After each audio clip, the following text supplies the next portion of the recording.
안녕하세요.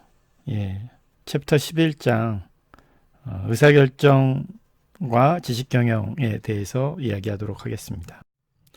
여러분들 잘 아시겠지만 우리가 이제 기업이 항상 이제 의사결정을 통해서 최선의 결과를 이루려고 하게 됩니다. 특히나 이럴 때 그 의사결정 과정은 어떻게 이루어지게 되는지 하는 것들에 대해서 저희가 관심을 갖고 살펴보도록 하겠습니다. 또한 이제 비즈니스 인텔리전스 혹은 비즈니스 어널리틱이라고 해서 이 의사결정을 지원하는 내용에 대해서 어떤 식으로 처리를 하게 되는지에 대해서도 이야기를 해보도록 하겠습니다. 또한 이제 어떤 이런 의사결정 기술과 관련해서 우리가 얻을 수 있는 이점은 어떤 게 있고, 또한 이제 지식경영과 관련해서 우리가 얻을 수 있는 이점은 어떤 게 있는지를 살펴보도록 하겠습니다. 마지막으로 기업 전체의 지식경영을 위한 시스템에 대해서 어떤 게 있는지 살펴보고요. 그것들이 우리들에게 어떤 가치를 주게 되는지를 살펴보도록 하겠습니다. 우선 이제 비디오 케이스, 왓슨 비디오 케이스인데요. 왓슨이라고 하는 IBM의 컴퓨터가 어떻게 미국의 TV쇼 중에 유명한 저파디 쇼의 챔피언이 되어졌는지 하는 거고요. 두 번째는 이제 신시내티 주의 업무 효율성을 비즈니스 인텔리전스를 통해서 어떻게 얻을 수 있었는지에 대한 내용을 좀 살펴보는 것입니다. 이 부분에 대해서는 수업 시간에 좀 더 자세하게 이야기를 나눠보도록 하겠습니다. 교과서에 나와 있는 케이스 중에 이제 로쉐 케이스가 있는데요. 이제 잘 아시겠지만 로쉐는 이제 유럽의 굉장히 큰 이제 회사인데요. 특히나 이제 스위스 기반으로 해서 되어져 있는 회사입니다. 의료회사죠. 이 회사가 어떻게 모바일 기술하고 빅데이터를 통해서 의료 메디컬 케어에 혁신을 가져왔는지 하는 것들을 이야기해 보도록 하겠습니다. 이 교과서에도 나와 있지만 여러분들이 혈당 같은 거 체크할 때 이 로쉐 기계 같은 거 통해서 체크하고 하게 되는데요. 어떤 새로운 기술로부터 얻게 되는 기회들이 있고요. 그리고 점점 사람들의 나이가 고령화가 되어져서 발생하는 여러 가지 병들이 생기고 그런 거죠. 이것에 대한 솔루션, 해결책은 실시간으로 우리가 현재 몸의 상태가 어떤지 이런 것들을 체크하고 그거에 따라서 처리를 해나가는 게 필요한 상황이 되어졌다라고 여러분들 보셔야 되는 겁니다. 그러기 위해서는 어떤 하나의 시간이나 장소에 구애받는 형태의 피지컬한 서버를 바탕으로 대상으로 처리하는 게 아니라 클라우드 환경에서 이루어지는 서버를 통해서 이루어져야 되고요. 그 다음에 대용량 데이터를 통한 어떤 분석, 빅데이터 소프트웨어, 애널리틱스가 이루어져야 되고, 그리고 환자와의 어떤 지속적인 소통이나 연계, 그 다음에 측정, 이런 것도 여러분 잘 알지만 우리나라는 지금 의료법 때문에 아이폰하고 애플 워치를 통해서 뭐 진단이나 이거 하는 게 굉장히 어려운데요. 미국 같은 경우 혹은 유럽 같은 경우는 그게 가능한 환경이 되어져 있다라고 하는 거죠. 로쉐 같은 경우는 여러분들 잘 아시지만 직접 스마트폰을 통해서 이제 환자의 상태를 체크하고요. 그리고 실시간으로 거기에 맞춰서 어떤 식으로 대응을 해야 되는지 해야 되는 헬스케어에 대한 어떤 시스템을 갖추고 있는 현재 상황입니다. 그러다 보니까 여러분들 잘 아시겠지만 이런 정보기술을 통해서 얻게 되는 기술적인 내용뿐만이 아니라 그것을 통해서 우리가 좀 더 향상되어져 있는 서비스나 이런 것들을 충분히 얻을 수 있는 환경으로 변화가 되어졌다라고 하는 거죠. 이때 여러분들이 이제 생각하셔야 되는 것 중에 하나는, 그러면 이런 정보 기술이 의사결정 분야에서 어떤 식으로 우리들의 삶에 변화를 가져오게 되었는지, 그런 것들을 좀 더 여러분들 자세하게 살펴보셔야 됩니다. 그러면 의사결정을 좀 더 향상시키는, 그게 이제 우리 기업에 어떤 가치가 있겠는가라고 하는 거죠. 결국에 이제 향상되어져 있는 의사결정을 통해서 우리 기업이 얻을 수 있는 이점이 뭐가 있겠는가라고 하는 거 여러분들이 한번 생각해 보시고, 그 안에 어떤 가능성이나 그런 것들이 있는지를 좀 보셔야 되는데요. 기본적으로 여러분들이 알고 계시는 것처럼 일반적인, 그리고 일상적으로 이루어지는 다양한 업무들이 우리들의 어떤 분석을 통해서 최종적인 의사결정 과정에서 중요한 역할을 하게 되어진다라고 하는 거죠. 근데 이런 의사결정은 굉장히 어떤 작은 규모의 의사결정이 될 수도 있지만, 그것들이 모이다 보면 기업의 가장 중요한 의사결정을 이루는 체계로 발전이 되어진다라고 보셔야 됩니다. 보시는 것처럼 이제 테이블 11.1은 좀 더 향상된 의사결정을 위한 어떤 기업의 가치에 대해서 우리가 생각을 해볼 수 있는 건데요. 가장 이제 어떤 가치 있는 고객을 우리가 기본적으로 어떤 식으로 알로케이션을 할 건가, 그리고 그 알로케이션을 해서 최상위 등급, 그 다음 등급, 이런 사람들은 어떻게 지원을 할 건가 라고 하는 거죠.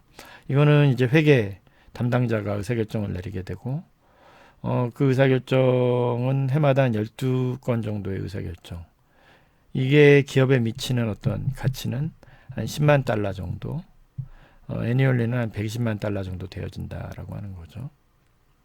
그에 이제 콜센터 매니저가 내려야 되는, 그러니까 콜센터가 그날 필요로 하는 데일리 디맨드를 어떻게 예측할 거냐. 연간 한 4건 정도. 그 다음에 그게 기업에 미치는 가치는 15만 달러. 애니얼리는 한 60만 달러 되는 거죠. 그 다음에 창고의 매니저는 이제 의사결정을 내릴 때 어떤 식으로 의사결정을 내려야 되겠느냐. 한 해마다 내려야 되는 게 한 365건. 또 그 각 건수당 5천 달러 정도의 가치가 있고, 이거는 토탈리 182만 5천 달러 정도가 된다. 그 다음에 주요한 어떤 공급자로부터 얻게 되는 컴피티티브, 경쟁 우위의 어떤 비딩이 어떤 게 있는지를 우리가 파악을 해야 되는데, 이건 이제 시니어 매니지먼트 그룹에서 한 건 정도 한 200만 달러의 가치가 있고, 그래서 연간 한 200만 달러 가치. 그리고 주문을 완수하는, 그래서 생산을 완료시키는 거가 결국에는 이제 제조를 담당하는 담당자가 의사결정을 담당하고, 연간 한 150건 정도 처리하고 건당 10,000달러. 그러면 연간 한 150만 달러 정도의 의사결정이 이루어져야 되는 형태가 된다라고 보시는 거죠. 근데 이러한 의사결정은 종류는 이제 구조화되지 않은 거, 구조화된 거, 그 다음에 세미 구조화되어진 게 있는데요.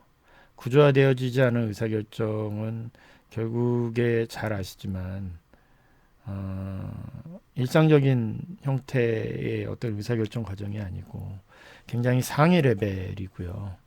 그 다음에 이거는 이제 의사결정을 갖추기 위해서 모든 것에 대한 합의를 이룬다든지 모든 이해를 구한다든지, 그게 참 쉽지 않은 형태가 되어집니다. 근데 구조화되어진 의사결정 같은 경우는 굉장히 반복적이고 또 루틴한 형태로 이루어지고요. 이 경우에 같은 경우는 마치 새로운 형태의 어떤 문제를 해결하더라도 정확하게 체계가 갖춰져 있는 절차에 따라서 핸들링 되어진다라고 하는 겁니다. 세미 구조화되어진 의사결정 같은 경우에는 이거는 그냥 단순히 우리가 다 받아들일 수 있는 어떤 절차에 따라서 최종적인 결론에 도출한다 그러면 그게 이제 세미 구조화되어진 의사결정 과정이 된다라고 생각하시면 되겠죠. 그림 이제 11.1 같은 경우에는 이제 각 회사가 의사결정을 내리게 되는 그때 필요한 정보가 어떤 게 있는지를 나타내고 있습니다. 이제 보시는 바처럼 최상위 레벨에서는 구조화되지 않은 의사결정을 내려야 되고 뭐 기업의 장기 계획이라든지 캐피탈 자본과 관련된 의사결정이라든지 하는 것들이죠. 그다음에 이제 중간관리자들 세미 스트럭처드 되어져 있는 것들은 단순히 어떤 부서별 혹은 기업 단위의 게 아니라 조금 작은 수준으로 내려간 형태가 되어지고요. 완전히 구조화되어진 의사결정은 운영자 레벨 수준에서 이루어지는 의사결정이 되어집니다. 이건 뭐 창고 관리를 어떻게 한다든지 고객들의 신용도 관리를 어떻게 한다든지 그런 형태로 나타나는 것들을 여러분들이 생각하시면 되는 거죠. 근데 이때 여러분들이 이제 또 생각하셔야 되는 것 중에 그러면 이제 이런 의사결정 과정은 어떻게 되냐? 첫 번째가 이제 인텔리전스 단계고, 두 번째가 디자인 단계고, 세 번째가 초이스 단계고, 네 번째가 임플리멘테이션 단계가 되어집니다. 인텔리전스 단계라고 하는 거는 우리가 현재 조직에서 발생하는 어떤 문제가 있는지를 정확하게 파악하고 이해하고 그것을 발견하는 단계가 인텔리전스 단계고요. 디자인 단계는 그러면 이것들에 대해서 굉장히 다양한 해결책이 있게 될 텐데요. 그런 해결책을 확인하고 그것들을 준비하는 단계가 됩니다. 최종적인 이제 초이스 선택의 단계는 여러 가지 이제 대안들 중에서 하나를 선택해야 되는 게 있고, 최종적인 구현의 단계는 그렇다 그러면 어떤 식으로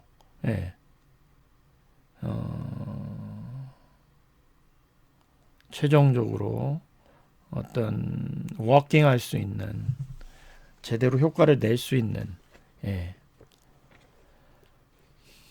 그런 대안을 선택해서 결정을 내리고 어떻게 잘 진행이 되는지 모니터링하는 과정이 필요한 게 그게 임플리멘테이션 단계가 되어집니다.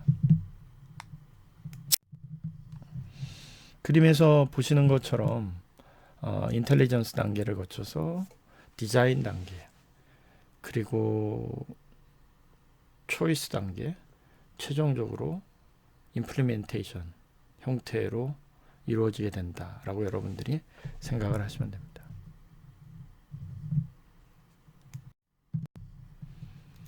근데 여러분들 잘 아시는 것처럼 굉장히 엄청나게 빠른 속도로 자동화되어진 의사결정 과정이라는 거는 이제 인간의 의사결정을 제외를 하고요. 의사결정 프로세스 자체가 컴퓨터 알고리즘에 따라서 처리가 되어지도록 되어져 있습니다. 이거는 우리가 최종적으로 승인할 수 있는 솔루션, 해결책의 범위가 이미 사전에 정의가 되어져 있고요. 이런 의사결정이 좀 더 빠르게 이루어지고 매니저에 의해서 이루어지는 것보다, 그리고 그게 모니터링 되어지고 통제되어질 수 있도록 되어져야 하는 겁니다. 주식시장에서 이제 우리가 이제 로봇 트레이딩이라고 하는데 전자적으로 주식을 사고 팔고 하는 것과 같은 그런 형태가 되어지죠. 가 내려져 있어야 되는 거죠.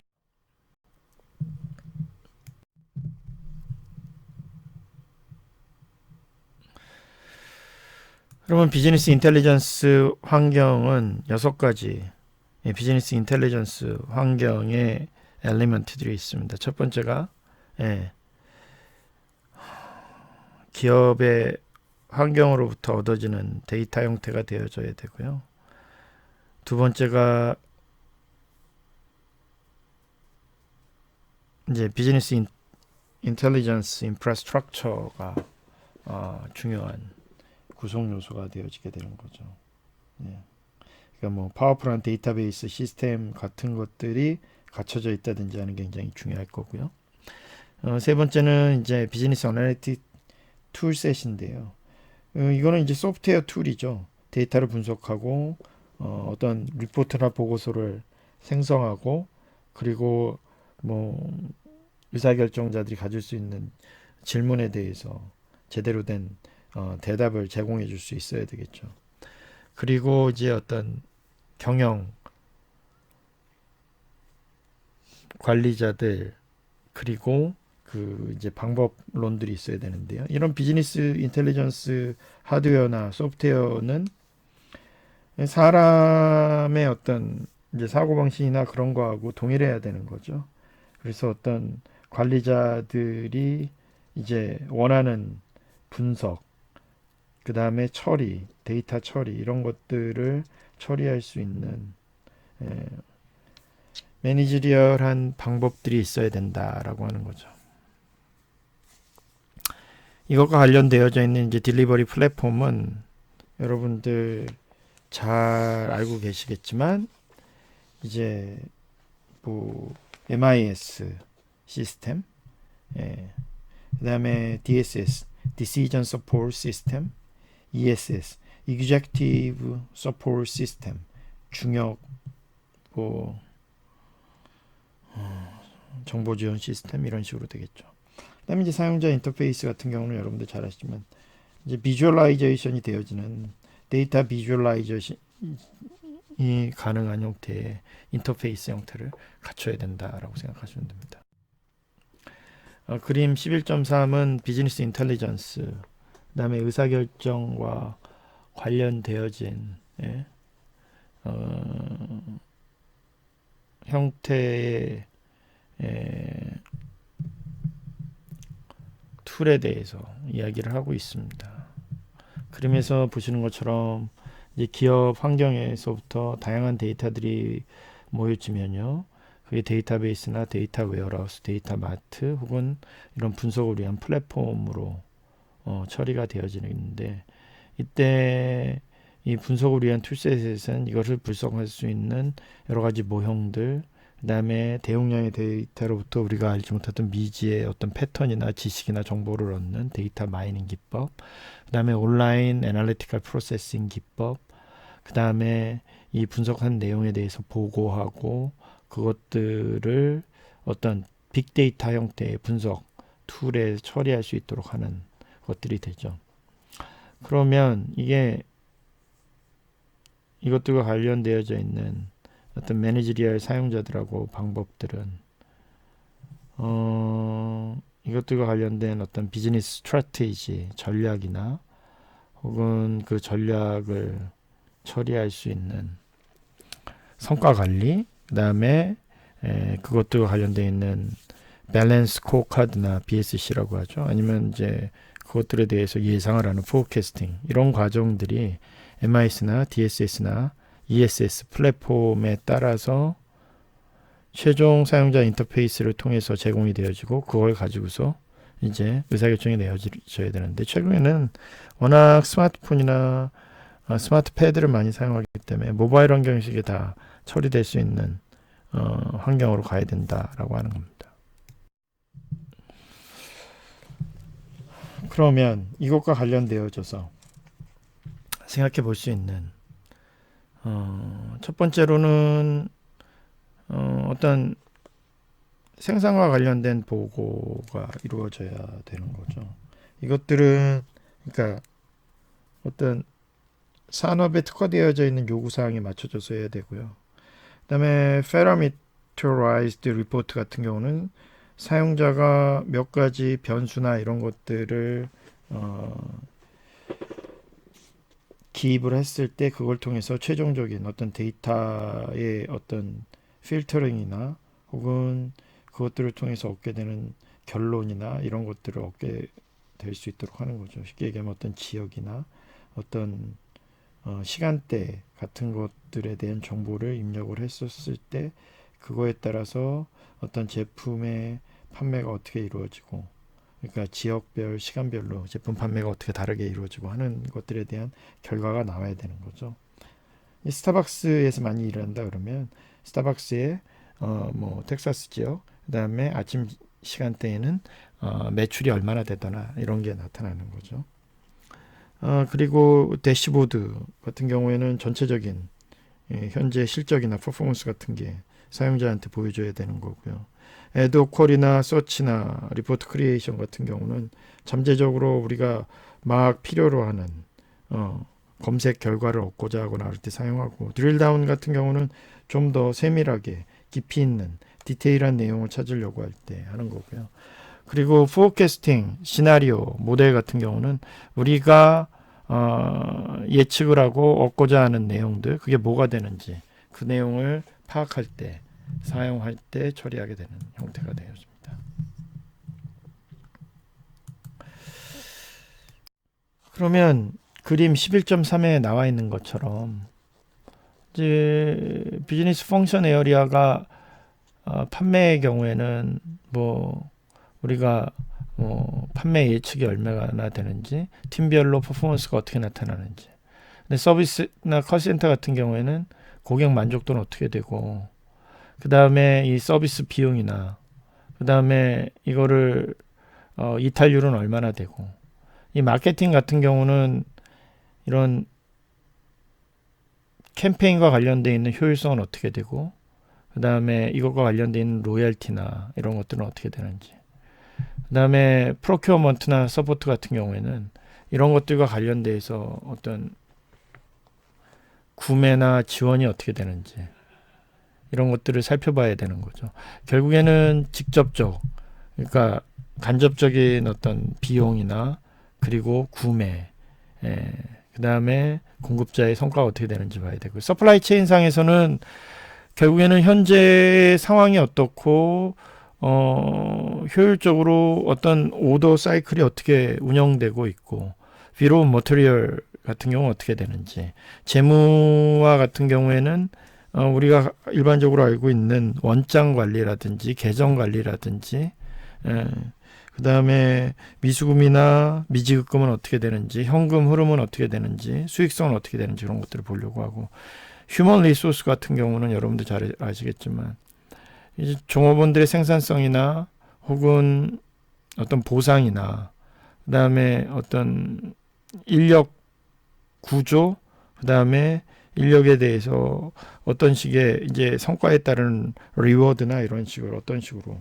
그다음에 배치를 어떻게 할지 이런 것들을 우리가 처리하게 되는 걸로 생각하시면 되는 거죠.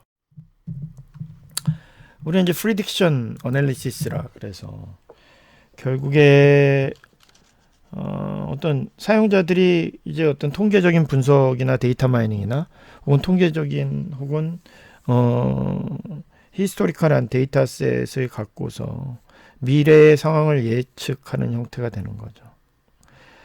이때 정보를 데이터로부터 추출하고, 그리고 미래의 트렌드, 그 다음에 향후 어떤 식으로 처리를 해야 되는 비헤비얼 패턴과 같은 것들을 추정을 하게 되는데요.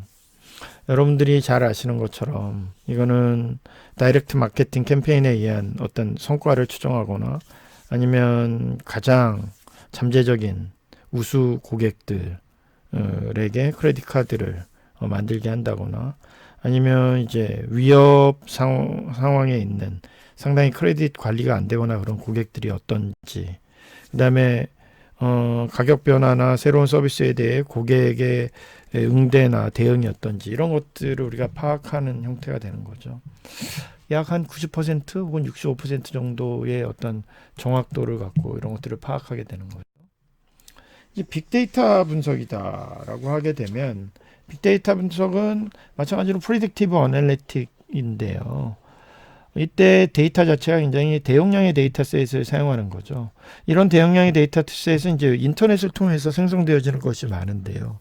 그러니까 뭐 소셜 미디어라든지 혹은 고객의 어떤 인터넷 이커머스 상의 컨슈머 트랜잭션이나 혹은 우리가 모니터링을 통해서 얻게 되는 혹은 머신의 어떤 아웃풋이나 이런 것들을 가지고 추정을 해서 처리를 합니다.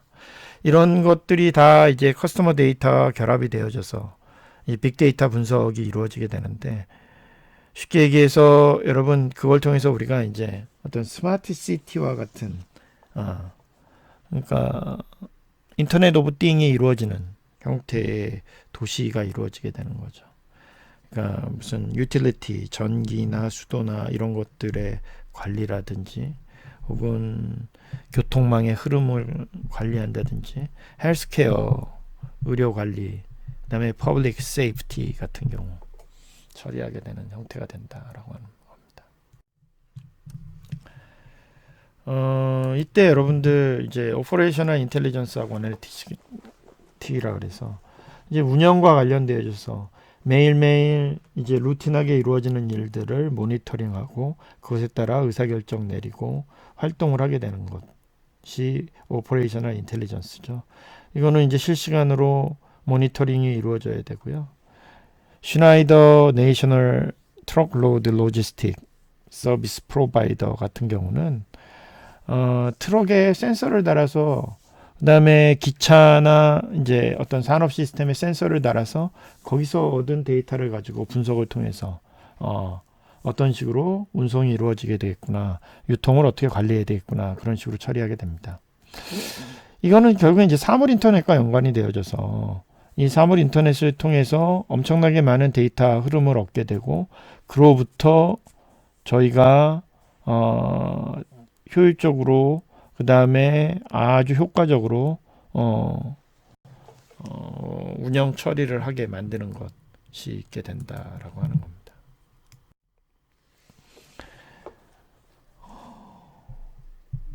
네, 이제 로케이션 어널리틱스하고 GIS 같은 경우, 빅데이터 어널리틱스 같은 경우는 여러분 결국에 지역 기반으로 굉장히 많은 데이터들이 생성이 되어지고 GIS 데이터, GPS 데이터를 통해서 얻을 수밖에 없는데요. 그거는 우리가 스마트폰 혹은 모바일 폰을 통해서 생성되어지는 엄청나게 많은 데이터들이 있고, 또 블랙박스와 같은 데서 혹은 자동차 센서를 통해서 얻게 되는 엄청나게 많은 데이터들이 있습니다. 그걸 통해서 사람들이 있을 때 밤에 불을 켜거나 사람들이 없는 시간에 불을 끔으로써 전력, 유틸리티의 낭비나 그런 것들을 줄일 수 있고 좀 더 효율적으로 운영하거나 그렇게 가능하게 하는 거죠. 그래서 그래피컬, 지오그래피컬 인포메이션 시스템, 지리정보 시스템 같은 걸 통해서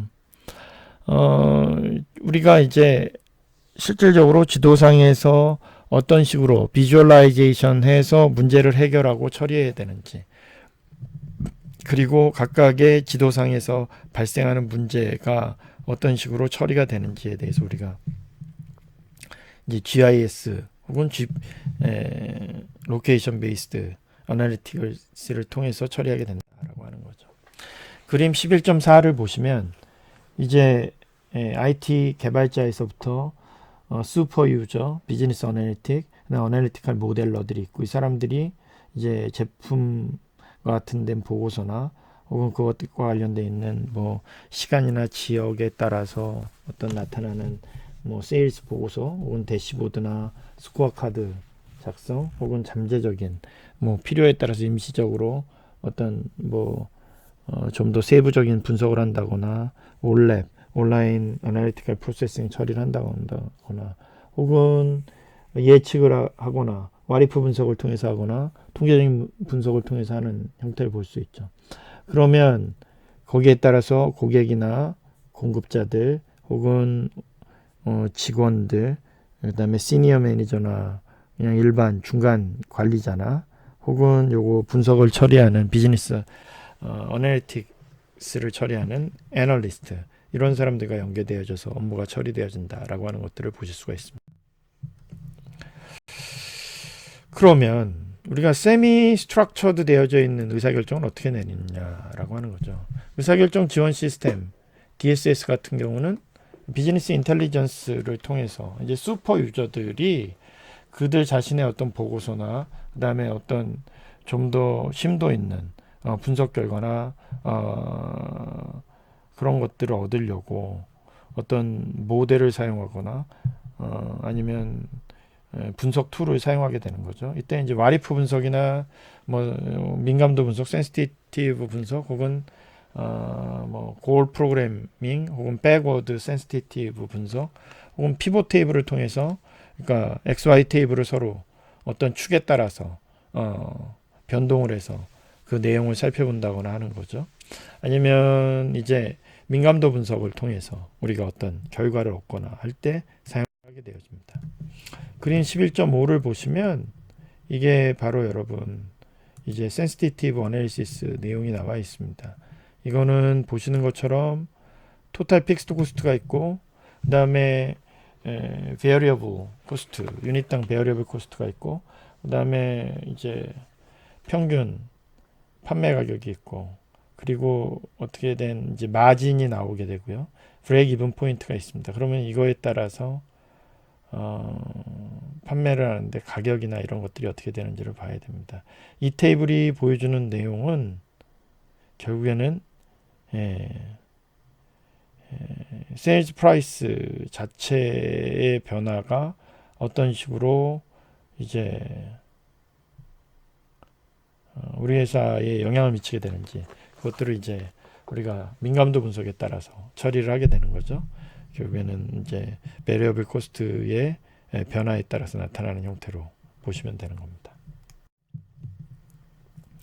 그리고 이제 피봇 테이블의 변화는 그러니까 여기 여러 가지 뭐 리즌도 있고 페이 메릿도 있고 소스도 있고 어마운트도 있고 뭐 여러 가지 있는데 그래서 이제 여기서는 커스터머 아이디하고 리즌하고 소스 가지고 세 가지를 가지고서 이스트, 노스, 사우스, 웨스트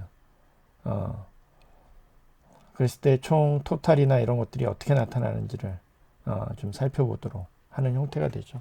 그러니까 우리가 필요로 하는 차원에 따라서 그 회사의 이제 온라인 트레이닝 컴퍼니의 고객들이 지역하고 애드버타이징 소스에 따라서 광고 소스에 따라서 어떤 식으로 분석이 되어지는지를 살펴볼 때 이렇게 하는 거죠.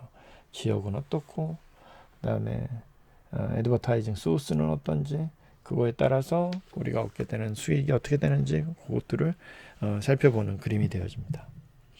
엑셀에서 이제 피봇이나 이런 걸 통해서 상당히 많은 분석을 재미있는 분석을 하실 수 있는 상황입니다.